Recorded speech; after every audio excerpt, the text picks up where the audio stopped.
네, 화학 원을 이제 여러분들이 1학기에 하지 않고 2학기부터 시작해서 2학기 통으로 이제 화학 원을 이제 나가야 하는 상황입니다.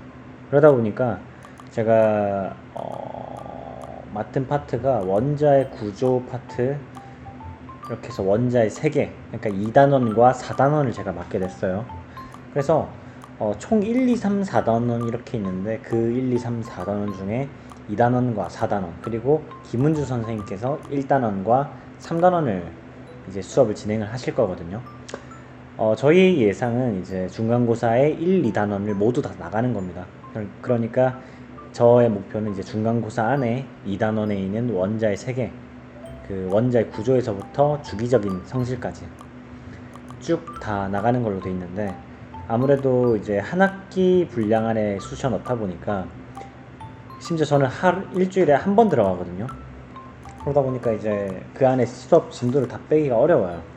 따라서 제가 될 수 있으면 인터넷 온라인으로 유튜브에 자료를 올리면서 수업을 교차로 이렇게 하려고 하거든요.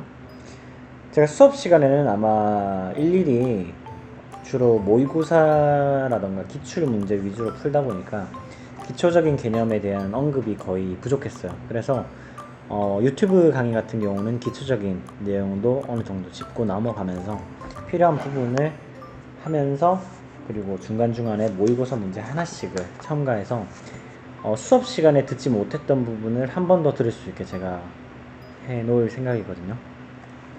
하나의 강의 길이가 한 20분 정도 될 것 같습니다. 따라서 그 기간 동안 여러분들이 수업에서 놓친 부분들을 한 번 더 들으시고 수업에 임해 주셨으면 좋겠습니다. 네, 바로 수업 시작하도록 하겠습니다. 제일 먼저 우리가 원자의 구조 파트를 들어가게 됐어요. 원자의 구조. 전자의 발견이죠. 제가 학습지 다 나눠드렸죠. 요거. 톰슨이라는 사람이, 톰 아저씨가 음극선을 이용해 가지고 이제 실험을 했어요. 제가 수업 시간에 설명을 했었는데, 이 음극선이란 거는 이제 진공관이 있잖아요. 여기 이렇게 음극선을 이제 배출을 해야 하는데, 진공관에 전압을 이렇게 주게 돼요. 그러면 이 사이에 이제 마이너스 극과 플러스 극이 있고, 그러면 전류가 마이너스 극에서 플러스 극으로 흐르겠죠. 그리고 여기에 스크린을 하나 둡니다. 여기 틈을 줘요. 그러면 전류가 흐르던 게 마이너스에서 플러스로 흐르면서 쭉 뻗어 나갈 겁니다. 바로 이 진공관에 들어가 있는 이 선이 바로 음극선이라고 하는 선이에요. 그러니까 다시 말하면 그냥 전기파다라고 생각하시면 될 것 같습니다. 음극선이 맞는 개념이고요. 전기파는 그냥 여러분들 이해를 돕기 위해서 제가 이야기를 한 거거든요. 자, 그런 걸 여러분들이 생각하시고 이런 음극선을 이용해 가지고 이제 실험을 하게 돼요. 톰슨 아저씨가 음극선을 실험을 할 거거든요. 이때 당시에 이제 시기가 1897년이라고 해요. 1897년. 그러다 보니까 당시에는 원자의 뚜렷한 모형 자체가 없었습니다. 원자 모형이란 것 자체가 없었어요. 그러다 보니까 자, 어떻게 볼까요? 이 전자가 어떠한 특성을 먼저 가졌는지를 알아야 이게 어떻게 생겼는지 모양도 예측할 수 있고, 어떠한 성질로 인해서 이게 어떤 다른 사물에 영향을 주는지까지 우리가 알 수 있을 겁니다. 따라서 이 실험에 대한 거는 결국 이 음극선 실험의 결과만 먼저 말씀을 드리자면, 결국에는 음극선을 통해서 전자를 발견하는 거예요. 전자가 어떻게 생겼는지, 그리고 특징이 무엇인지. 자, 그래서 그 음극선 실험을 통해서 먼저 나타나는 음극선의 성질, 그러니까 전자의 특징부터 먼저 이야기를 하겠습니다. 고전압이 이렇게 있으면 아까 만들었던 그 음극선 실험에서 이렇게 마이너스 플러스 전기를 쭉 줬을 때, 쭉 주게 될 때 옆에 자석을 놔둡니다. 플러스 극과 마이너스 극. 이랬을 때 우리는 이미 알고 있지만 전자는 전화를 띠고 있어요. 그러다 보니까 이 음극선이 나아가다가 자석에 의해서 휘어지게 됩니다. 휘어지는 모습 보이죠? 휘어지게 되면서 이런 현상을 나타내는데 당시엔 이게 음전한 줄 몰랐잖아요. 근데 이제 톰슨이라는 아저씨가 플러스 그게 얘가 휘는구나. 아마도 음전하를 띄고 있겠구나 라면서 이제 전자가 음전하를 띈다는 걸 알았어요. 자, 음극선은 전하를 띄는데 음전하를 띈다. 글씨 개판이네.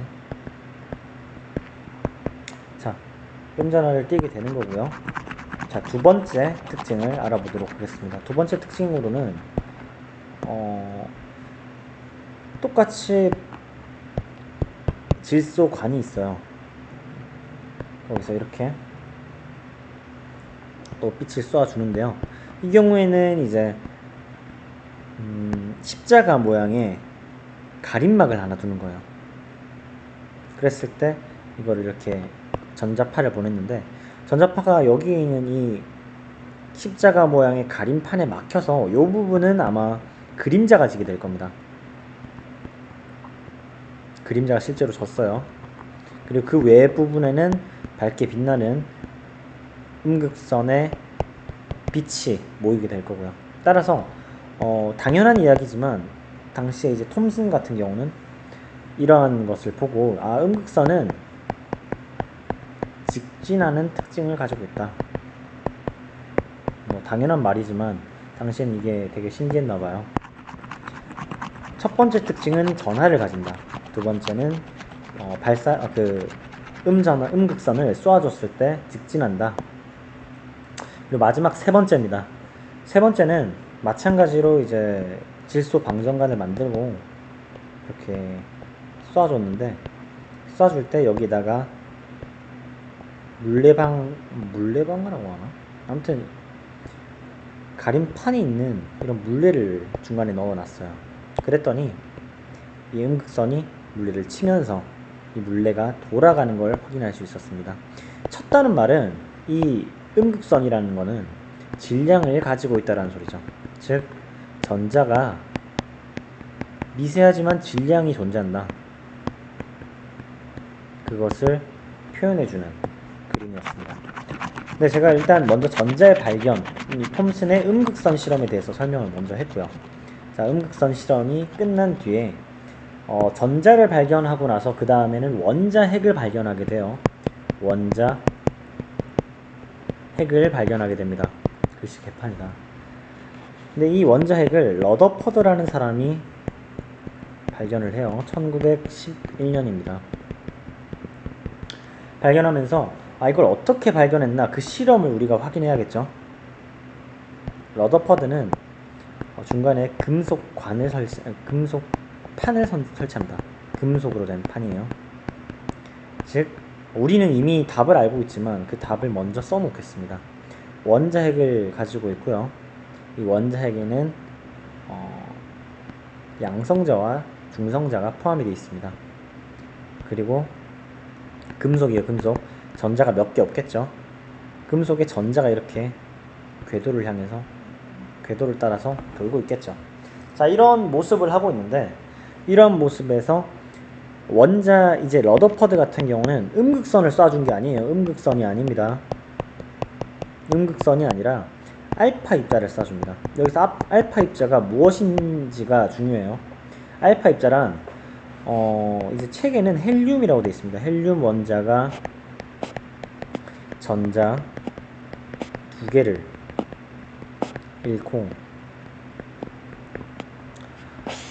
그 원자핵만 남아있는 상태에서 이 원자핵을 쏴주는 겁니다. 아까 음극선처럼 쏴주는 거예요. 쏴주는 건데 그걸 알파 입자라고 합니다. 이 알파 입자 원자핵을 헬륨에 있는 그 원자핵을 이렇게 쏴줬을 때 과연 어떻게 반응을 보이느냐, 그게 바로 이번 러더퍼드의 실험이었습니다. 이 알파 입자를 이렇게 쏴줘요. 쐈더니 실험 결과가 되게 특이하게 나옵니다. 자, 통과하는 애도 있었고요. 반대로 쏴줬더니 튕겨나가는 애들도 있었습니다. 제가 그림을 이런 식으로 그렸는데, 자 보세요. 튕겨나간 구간에는 원자핵이 있는 금속의 원자핵에 있는 부분이 맞아서 튕겨나가는 것처럼 보이게 제가 그려놨죠. 제가 그린 그림대로 알파 입자가 러더퍼드라는 사람이 실험을 했는데 알파 입자가 통과하는 면도 있었어요. 금속판을 통과하는 경우도 있었는데 오히려 튕겨나가는 경우도 있었던 거예요. 이걸 보면서 러더퍼드의 입장에서는 이제 보어의 원자 모형 자체를 모르다 보니까 이 원자라는 거는 중간에 핵이 되는 게 있고 요게 질량을 가지고 있구나. 질량을 가지고 있고 그 질량은 우리가 쏘아준 알파 입자만큼 질량이 크겠구나. 질량도 크고 그리고 양전하를 띠고 있으니까 이 반발로 인해서 튀어나간 것이다 라고 이렇게 생각을 하게 됩니다. 그리고 추가적으로 이 알파 입자가 통과한 경우도 있어요. 어떤 거는 튕겨나갔는데 어떤 거는 통과를 했습니다. 그런 걸 보면서 이제 러더퍼드 같은 경우는 원자 핵이 존재하는 부분이 전체가 아니라 일부분인데 그 일부분을 제외하고는 빈 공간으로 되어 있다라고 생각을 한 겁니다. 사실은 전자가 존재해요. 이 빈 공간에. 전자는 궤도를 돈다고 우리가 알고 있지만 사실은 이건 우리가 알기 쉽게 표현하기 위해서 궤도를 돈다라고 이야기를 한 거지 실제로는 전자의 구름으로 이루어져 있어요. 그러다 보니까 이 전자가 존재하거든요. 빈 공간은 아닙니다. 근데 이 전자가 빈틈없이 이렇게 막 돌아다니고 있는데 이 사이를 알파 입자가 지나간 거예요. 그냥 전자를 무시하고. 왜냐면 전자와 원자 핵, 그러니까 이 헬륨 원자의 핵이 질량 차이가 엄청나게 많이 나다 보니까 얘가 뭐 힘도 못 쓰고 그냥 튕겨나간 거죠. 얘는 알아서 튕겨나가고 원자 핵 쏴준 알파 입자는 그대로 통과를 하게 되는 상황인 겁니다. 자, 이런 식으로 원자 핵이라는 것, 이 원자 핵에는 양성자를 가지고 있는 무언가가 존재하고 이 양성자를 가지고 있는 무언가 혹은 이 안에 있는 이 핵은 질량이 큰 무언가로 이루어져 있다를 러더퍼드는 이번 실험을 통해서 확인을 할 수 있었어요. 우리 그 책에 제가 학습지에 보면 이런 말이 있습니다. 첫 번째, 대부분의 알파 입자는 금박을 그대로 통과하여 직진한다. 원자는 그래서 직진해서 통과했죠. 대부분 비어있다. 비어있음.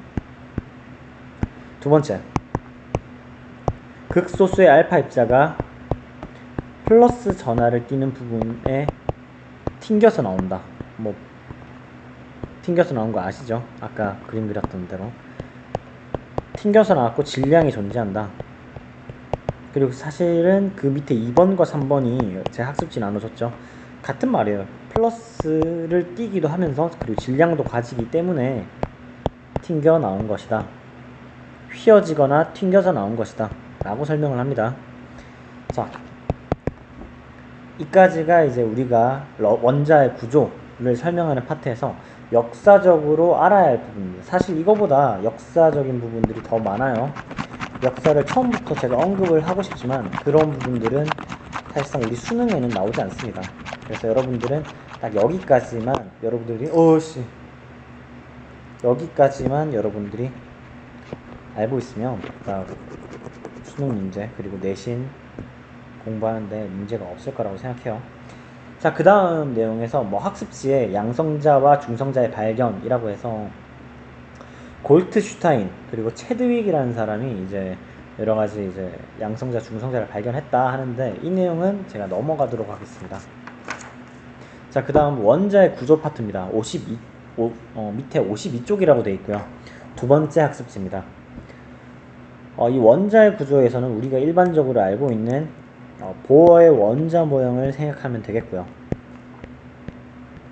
양성자가 존재하고 그리고 중성자가 존재를 하게 됩니다. 그리고 전자가 궤도를 따라 도는 모양, 이거의 이름이 보어의 원자 모형이 되겠죠. 이 보어의 원자 모형이라는 게 사실 되게 중요한 의미를 가지고 있지만 그것보다 이제 수능의 입장에서 이야기를 한다면 사실 보어의 원자는 뭐 중요한 개념이긴 해요. 하지만 굳이 이거를 개념적으로 이해했느냐 못했느냐를 문제 삼진 않아요. 수능에서는. 그래서 과연 어떻게 수능이 나오는지를 제가 설명을 하겠습니다. 자, 이 보어의 원자 모형과 원자의 구조를 보면 첫 번째로 알아야 할 거는 양성자입니다. 되게 중요해요. 두 번째는 중성자, 마지막으로 전자입니다. 중성자 같은 경우는 이제 1.675 곱하기 10의 마이너스 24승 정도의 그람으로 되게 우리 입장에서는 엄청 작아 보이지만 사실 원자의 기준에서는 매우 큰 질량을 가지고 있어요. 그리고 1.674 맞나? 3이구나. 곱하기 10의 마이너스 24승 정도로 양성자와 중성자의 차이가 정말 미세하게 조금 차이 나는데 거의 비슷하다고 보시면 됩니다. 두 개가 질량이 똑같다라고 이제 생각하시면 될 것 같아요. 자, 하지만 이제 전자 입장에서는 전자가 엄청 작아요. 9.11 곱하기 10의 마이너스 28승이거든요. 거의 마이너스 4승 정도가 차이가 나죠. 10,000배 정도가 차이가 나는 건데 10,000분의 1이란 소리예요. 근데 이 10,000분의 1이란 차이가 엄청나게 크게 나는 거거든요. 그러다 보니까 원자의 구조에서 이 원자의 질량 전체를 과연 누가 차지하고 있나? 결국 양성자와 중성자가 차지하고 있다는 말이 됩니다. 전자는 거의 취급을 안 한다는 소리예요. 자, 여기까지 여러분들이 아시고 넘어가시면 좋을 것 같습니다. 기본적인 상식은 여기까지고요. 여기서 이제 추가적으로 알아야 할 거는 우리가 동위원소라는 개념을 이제 공부를 해야 해요. 근데 이 동위원소를 공부하기 전에 우리가 짚고 넘어가야 하는 게 바로 이 양성자와 중성자가 그리고 전자가 가진 의미입니다. 먼저 양성자를 보죠. 양성자는 우리 원자 번호라고 배웠었죠. 주기율표 이렇게 생겼나? 흐해, 리베, 비키니, 오픈에, 나만하지, 펩시콜라 해서 우리가 총 3주기까지 전자를 외웠습니다. 4주기라고 하면 크카까지 외웠었죠. 그래서 이 내용에서 우리가 흐해부터 시작 리베, 비키니, 오픈에 다 1, 2, 3, 4, 5, 6, 7, 8, 9, 10 이런 식으로 순서대로 원자 번호가 만들어지게 되죠. 우리가 이제 화학원을 공부하는 시점에서는 사실 주기율표를 다 외우신 전제하에 들어가는 겁니다. 그래서 주기율표를 아직 통합과학에서 못 외우신 분들은 반드시 외우시고 넘어가셨으면 좋겠어요. 외우는 방법은 간단합니다. 흐해, 리베, 비키니, 오픈에, 나만 알지, 펩시콜라 라고 배우고요. 1, 2주기, 13주기에서 시작해요. 13주기 2에서 바로 13으로 넘어갑니다. 13, 14 해서 18조까지 만들어지고요. 1주기, 2주기, 3주기로 우리 이미 다 배우셨을 겁니다. 원자 번호는 순서가 1, 2, 3, 4, 5, 6, 7 이런 식으로 이렇게 순서대로 이뤄가니까 이런 식으로 가겠죠. 그거를 여러분들이 다 이미 배우셨다라는 전제 하에서 넘어가도록 하겠습니다. 자, 원자 번호와 양성자가 동일하다. 그러니까 원자 번호가 6이라면 양성자의 개수도 6개라는 것이고요. 만약에 1개라면 양성자의 개수도 1개라는 소리가 됩니다. 대표적으로 1개라면 수소가 있겠죠. 양성자 1개를 들고 있고요. 하지만 이 중성자와 되게 많이 헷갈리는 친구들이 있어요. 일반적으로 중성자와 양성자가 그림으로 봤을 때 개수가 동일하겠구나 느낄 수도 있어요. 물론 동일한 것도 있습니다. 하지만 동일하지 않아요. 거의 대부분의 이제 중성자가 양성자의 개수보다 뭐 한두 개 혹은 뭐 많게는 뭐 대여섯 개, 뭐 7개, 8개 이렇게 차이가 나는 것도 있습니다. 근데 보통 한두 개씩 이렇게 차이가 나요. 중성자의 개수가 더 작거나 더 많은 경우도 있고요. 뭐 이런 식이라서 양성자와 중성자는 동일하지 않다 정도로 여러분들이 생각하시고 넘어갔으면 좋겠습니다. 그리고 추가적으로 이러한 양성자와 중성자가 동일하지 않다 보니까 우리가 생각해야 할 부분은 바로 질량수라는 개념이 새로 들어오게 돼요. 질량수.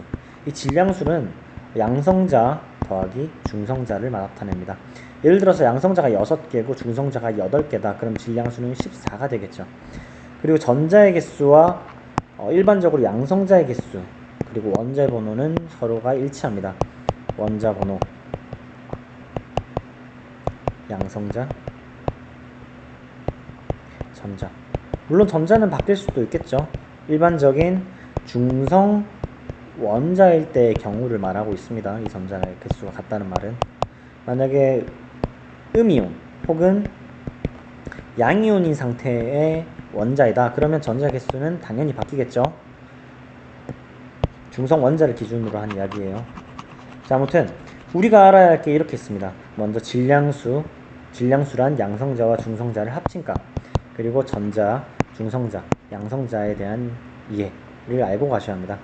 일반적으로 탄소가 있는데 이 탄소가 원자 번호가 6이에요. 그리고 만약에 12라고 적혀져 있다 칩시다. 그렇다면 여기 이게 질량수거든요. 보통 질량수를 원자가 있으면 그 머리 위에 위쪽에 질량수를 적습니다. 그리고 밑에는 원자 번호를 쓰게 돼요. 공부를 하다 보면 양성자의 개수라고 착각하시는 분이 있어요. 원자의 번호가 양성자의 개수와 동일하니까. 하지만 양성자의 수를 나타내는 것도 사실이긴 하지만 양성자를 나타내는 건 아닙니다. 원자 번호를 나타내고 있어요. 자, 아무튼 바로 넘어가도록 하겠습니다. 탄소, 그리고 질량수는 중성자와 양성자의 합. 원자 번호가 6이다 보니까 양성자가 6개고 중성자도 6개가 돼야 12개가 나오는 거겠죠. 이런 식으로 거꾸로 풀어주시는 게 우리 수능 문제 유형에 대표적으로 나옵니다. 자, 이제 개념학습에서 마지막 파트 내용을 이제 할까 싶어요. 이번 원자의 구조 파트 첫 번째 단원의 마지막 내용인데 바로 동위원소가 있습니다. 아까 중성자의 개수가 다를 수 있다고 했죠. 맞습니다. 중성자가 다르게 되면 같은 양성자를 가지고 있더라도, 즉 같은 탄소라도 양성자의 개수는 같고 원자의 번호도 같은데 중성자의 개수가 다른 애들이 있어요. 12. 만약에 중성자의 개수가 2개가 많다고 치면 14개가 되는 겁니다. 그쵸? 그럼 총 중성자의 개수는 8개가 되겠고요. 여기는 6개가 되겠죠. 이런 식으로 똑같은 탄소임에도 불구하고 동위원소라는 개념이 있습니다. 그리고 이런 것들이 얘네가 극소수로 존재하는 경우도 있지만 대부분은 공기 중에 뭐 몇 대 몇으로 존재해요. 50대 50으로 존재하기도 하고 75대 25, 뭐 80대 20 이런 식으로 존재하기도 하거든요. 거기에 대해서는 제가 나중에 알려드리도록 하겠습니다. 자, 이런 식으로 동위원소의 개념이 있어요. 그리고 여기서 우리가 알아야 할 지식 중 하나는 이런 동위원소를 이제 문제를 낼 때 공기 중에 동위원소가 질량이 어떻게 존재하느냐를 물어봅니다. 자, 이게 무슨 뜻이냐? 제가 너무 대충 쓰다 보니까 뭔가 빠진 게 많은 것 같은데 바로 그겁니다. 우리가 알고 있는 이 동위원소에서 우리가 알고 있는 내용은 중성자의 개수가 다르고 존재하는 비율이 다르다고 했어요. 그렇다면 예시를 하나 들어보죠. 브로민이 있고 브로민의 질량수는 79와 81이 됩니다. 자, 그런 이런 경우에서 브로민 같은 경우는 공기 중에 1대1로 존재를 해요. 얘네들이 이렇게 생긴 애도 1, 이렇게 생긴 애가 1, 50대 50으로 1대1로 50%로 존재하고 있습니다. 자, 그러면 과연 공기 중에 있는 브로민의 평균 질량은 어떻게 될까요? 평균 원자량은 어떻게 될까요? 1대1로 존재하니까 80이겠죠. 79 더하기 81 분의 2. 그쵸? 80이 될 겁니다. 자, 근데 사실 이걸 이런 식으로 이게 1대1이기 때문에 이런 식으로 평균 원자량을 구할 수 있는 건데 만약에 1대1이 아닌 경우는 어떻게 될까요? 35 7. 대표적으로 클로라이드가 있는데 이게 75% 그리고 25%, 즉 3대1로 1의 비율로 존재하는 친구들이 있습니다. 이런 경우는 평균 원자량을 어떻게 구하냐? 35의 질량수를 가지고 있는 100분의 75% 더하기 37 곱하기 100의 25%를 가지고 있는 얘네들을 합산해주면 답이 나오게 됩니다. 뭐 간단하죠? 이렇게 해가지고 이렇게 해가지고 하는 거. 만약에 이제 아까 81과 79였다면 100분의 50 했으면 당연히 2분의 1 81 79 요렇게 됐겠죠. 이렇게 해서 80이 나왔을 겁니다. 자, 이런 식으로 문제를 쉽게 풀어주실 수가 있어요. 자, 평균 원자량이라는 거는 뭐 이런 식으로 존재 비율을 이용해 가지고 여러분들이 풀어나가면 좋을 것 같습니다. 자, 마지막으로 제가 알고 넘어가면 좋을 것 같은 내용들 말하고 넘어갈게요. 마지막으로 이것만 하고 끝내도록 하겠습니다. 대표적으로 이제 이런 염소 같은 친구들은 우리가 3대1로 존재한다 했죠. 75%, 25%. 근데 사실은 이 분자로 존재해요. 원자 상태로 존재하는 거는 참 어려운 일입니다. 우리 비활성 기체를 제외하고는 대부분이 분자로 존재를 해요. 그러다 보니까 분자로 존재한다. 즉 3대1의 비율로 이런 원자가 공기 중에 있는데 얘네들이 존재할 때 요렇게 생긴 애들도 있을 거고,